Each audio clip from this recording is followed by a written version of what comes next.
Resonancias nodales, diseñando sentido en un mundo desconectado. En este episodio, El amanecer de todo, una nueva historia de la humanidad, de David Graeber y David Wengrow.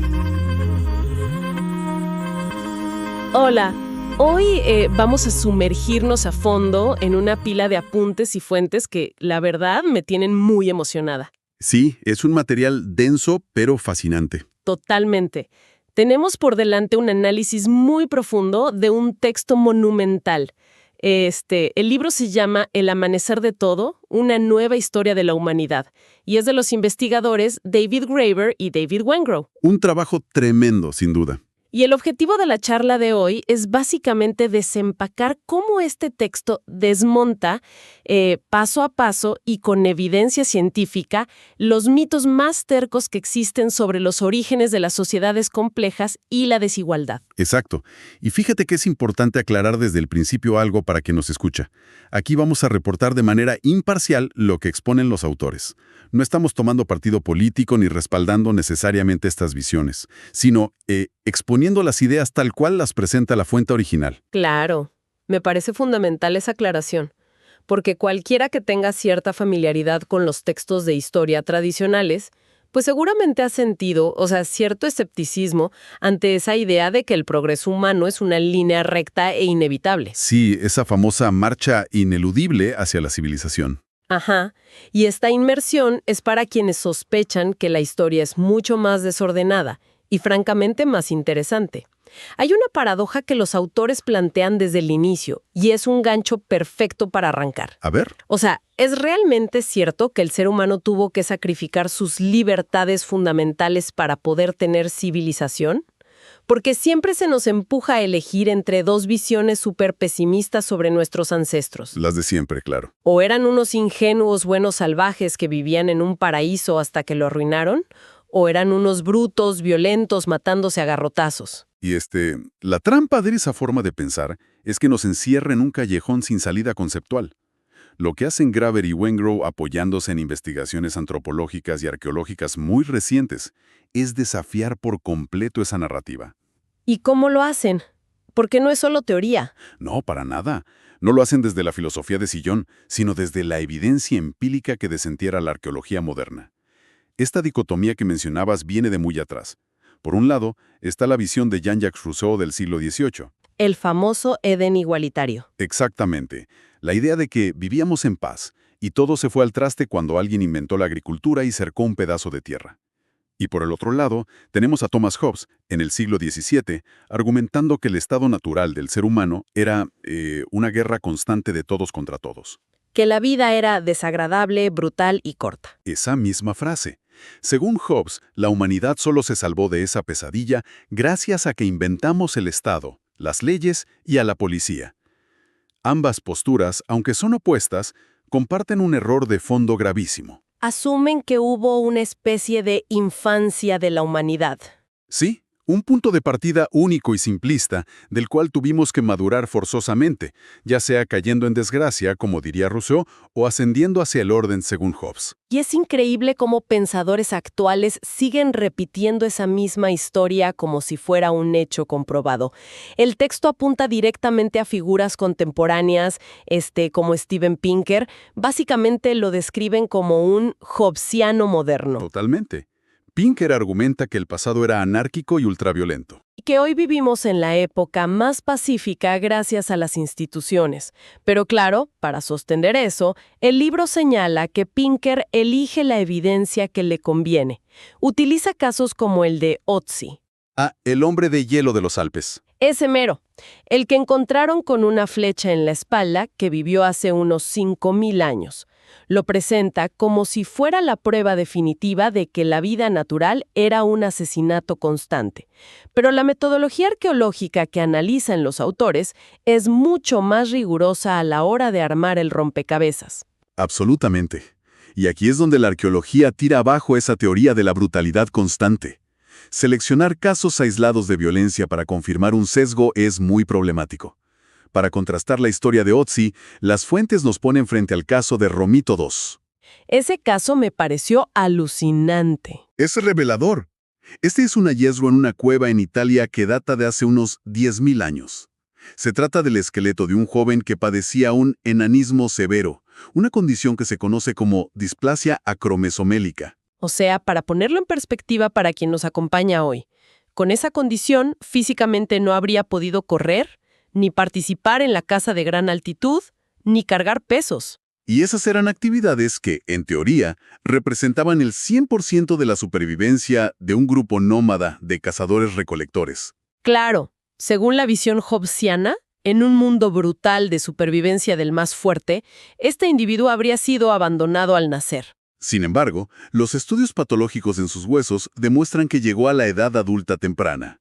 Recibió cuidados intensivos, la mejor atención médica de la época, raciones iguales en carne por parte de su comunidad. Y al final de su vida se le dio un entierro sumamente cuidadoso. Exacto. Ojo, esto no es una rareza romántica. Las frecuencias estadísticas de individuos con discapacidades severas que recibieron cuidados a largo plazo durante el Paleolítico son altísimas. Esta evidencia metodológica demuestra que generalizar el pasado como puramente violento o idílico es ignorar la complejidad humana. Entonces, el primer gran golpe sobre la mesa es que ver a nuestros ancestros como niños en esa supuesta infancia de la humanidad nos ciega por completo. Nos limita la visión. El Homo sapiens moderno existe desde hace cientos de miles de años.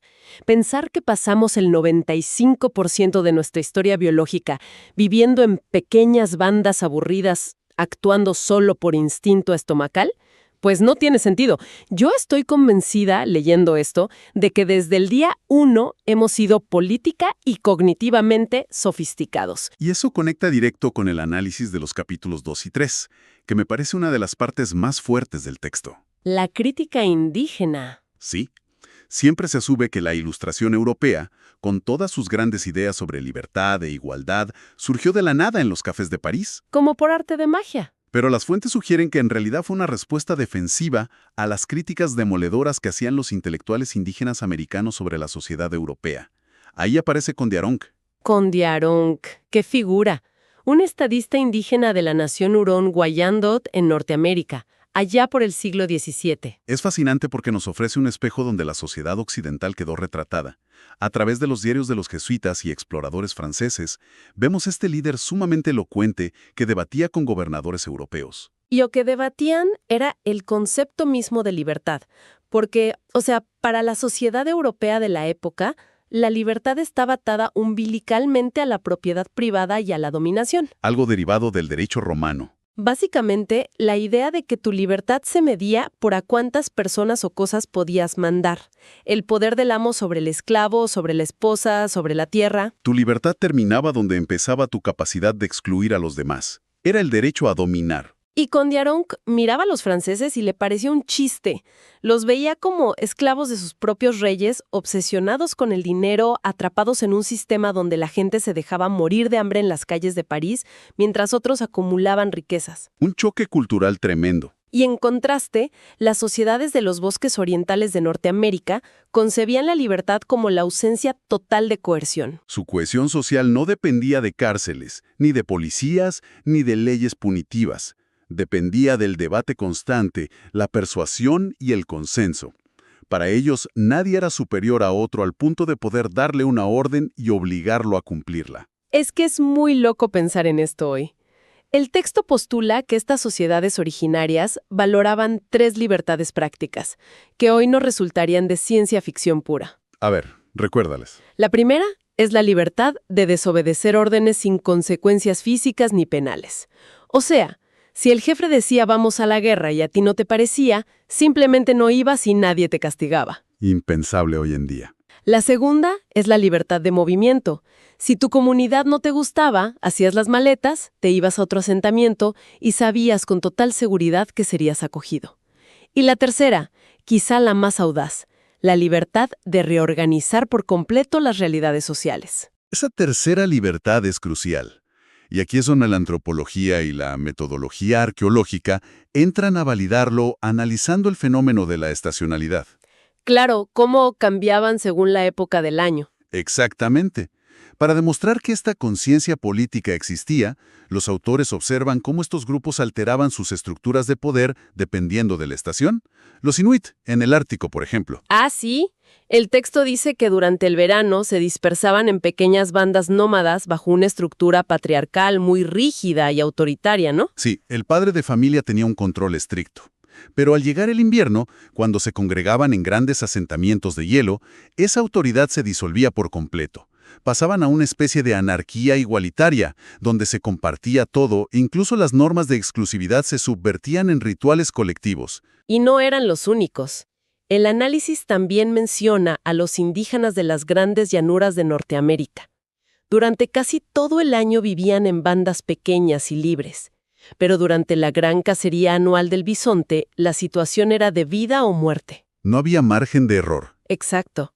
Si alguien se adelantaba y espantaba la manada, todos pasaban hambre en invierno. Entonces formaban fuerzas policiales temporales, con poder absoluto para castigar o destruir la tienda de quien desobedeciera. Pero la clave es lo que pasaba después. En cuanto terminaba la cacería, Se acabó la policía. Se disolvía el poder. Entendían que la jerarquía era una herramienta temporal, un juego teatral necesario para ese momento específico. ese dinamismo nos dice que nuestros antepasados creaban y desmantelaban jerarquías a voluntad.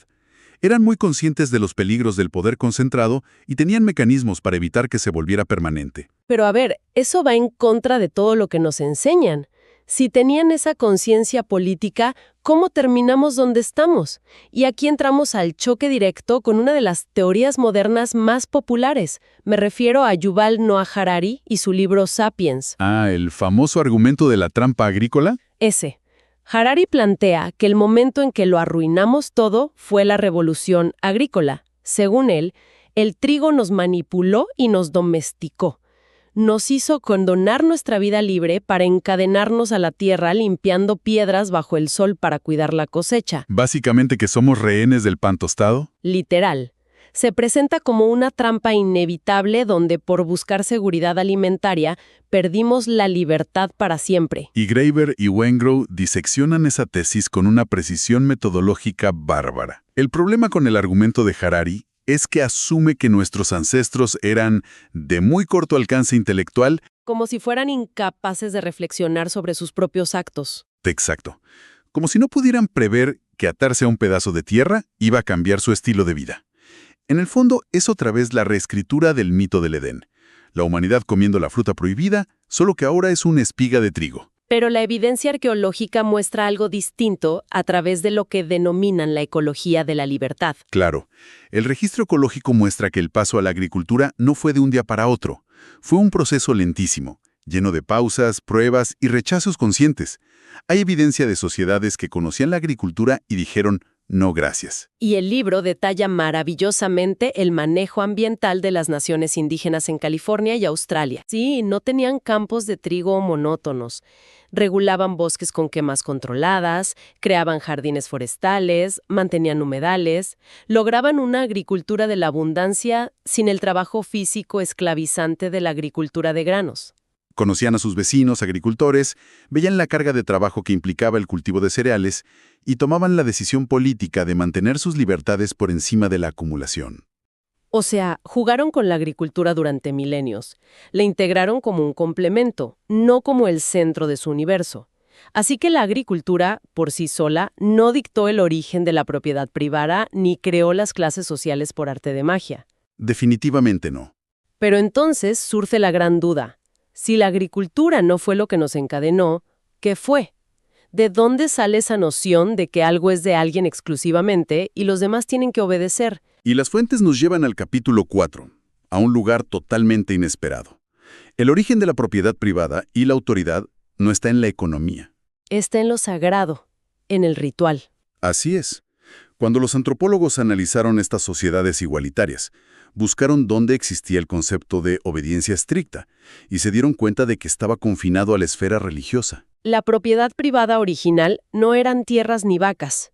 Eran propiedades inmateriales, lo que se conoce como sacra. El derecho exclusivo a poseer un nombre, a cantar una canción sanadora o a guardar un amuleto. Exacto. Durante un festival, alguien podía ponerse una máscara sagrada, dar órdenes absolutas y todos obedecían ciegamente. Pero al terminar el ritual, esa persona volvía a ser un miembro normal. No le podía dar órdenes a nadie en un martes cualquiera. El teatro ritual era el único espacio donde el poder autoritario era aceptable, porque estaba contenido. La verdadera anomalía histórica, el quiebre, ocurre cuando esas reglas del juego sagrado se filtran hacia la vida cotidiana. Cuando el que manda en el templo decide que también manda fuera de él todos los días del año. Eso cambia la perspectiva por completo. La jerarquía nació de la religión, no de la necesidad administrativa de llevar las cuentas del trigo. Es un cambio de paradigma total. Pero claro, alguien que escuche esto podría pensar, a ver, tal vez no necesitábamos reyes cuando éramos bandas pequeñas, pero al crecer la población y construir grandes ciudades, el Estado centralizado es indispensable para que no haya caos. El famoso determinismo poblacional. Sí, pero la arqueología reciente también desmantela esto. Revela inmensas ciudades prehistóricas sin estados y sin reyes. El registro arqueológico hoy en día es contundente al rechazar la necesidad del poder centralizado. Miremos los megayacimientos en la Ucrania prehistórica. Que eran gigantescos. Albergaban a miles de personas, con un tamaño similar al de las ciudades-estado primitivas, pero existieron durante siglos, sin dejar rastro de palacios, templos centrales o tumbas de reyes llenas de oro. Las viviendas formaban patrones circulares que sugieren asambleas vecinales. Y también está la antigua Mesopotamia.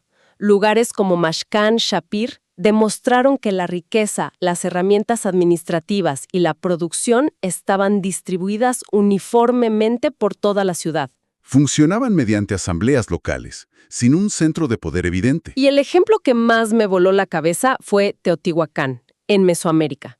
Lo que detallan los autores ahí es asombroso. En sus inicios parecía tener un coqueteo con el modelo monárquico, con el templo de la serpiente emplumada y los sacrificios masivos. Sí, todo apuntaba a una tiranía clásica. Pero de repente, la ciudad cambia de rumbo. Abandonan la construcción de monumentos para glorificar reyes y dirigen toda la energía a construir viviendas sociales de altísima calidad. Crearon complejos de apartamentos cómodos, estandarizados, con drenaje y patios compartidos para decenas de miles de habitantes. Administraron una metrópolis entera basada en la cooperación cívica y un rechazo al culto a la personalidad. Teotihuacán es la prueba definitiva de que una población masiva no requiere dominación centralizada. Y esto, claro, nos lleva directo a la conclusión del libro, que pone contra las cuerdas las tesis de intelectuales como Jared Diamond o Francis Fukuyama. Así es. Ambos defienden un determinismo que dicta que la desigualdad es inevitable estadísticamente. Dicen que cuando pasas de cientos de individuos a miles, las relaciones cara a cara no alcanzan, y por ende, los burócratas, los presidentes y el monopolio de la violencia son logísticamente inevitables. Es como si nos dijeran que el Estado moderno, con todas sus fallas, es el precio de admisión que hay que pagar por tener hospitales y carreteras. Pero Graeber y Wengrow concluyen que el Estado no tiene un origen evolutivo natural. Lo que llamamos Estado es una mezcla moderna de tres principios de dominación que históricamente existían por separado. A ver, los tengo aquí anotados. El primero es la violencia soberana, o sea, el control absoluto de la fuerza. El segundo es la burocracia, que es el control de la información. Y el tercero es la política carismática, el liderazgo individual. Exacto. En la antigüedad podías tener una civilización con una burocracia compleja para contar granos, pero sin un rey guerrero cortando cabezas. O un líder carismático en tiempos de crisis, pero sin un ejército permanente. El problema actual es que juntamos los tres componentes bajo un mismo techo institucional. Y la historia demuestra que las ciudades masivas igualitarias sobrevivieron porque mantuvieron estos principios separados. El determinismo de Diamond o Fukuyama subestima dramáticamente la imaginación política humana. Y eso nos deja con un pensamiento provocador para cerrar. Si durante miles de años tuvimos la creatividad para construir jerarquías como si fueran obras de teatro y desmantelarlas a voluntad, ¿en qué momento olvidamos que estábamos actuando? Exacto. Si la única verdadera trampa en la que hemos caído es haber perdido nuestra imaginación política, Entonces, ¿qué nos impide hoy empezar a imaginar una nueva forma de organizarnos, que no implique simplemente pasar de una jaula a otra un poco más grande? Ese es el gran desafío. Saber que la desigualdad no es el destino inevitable de las sociedades complejas, nos devuelve la agencia sobre nuestro propio futuro. Un cierre perfecto. Ojalá este análisis invite a cuestionar esas verdades que damos por sentadas. Ha sido un gusto compartir esta charla. Mantengan viva la curiosidad para seguir explorando. Hasta la próxima.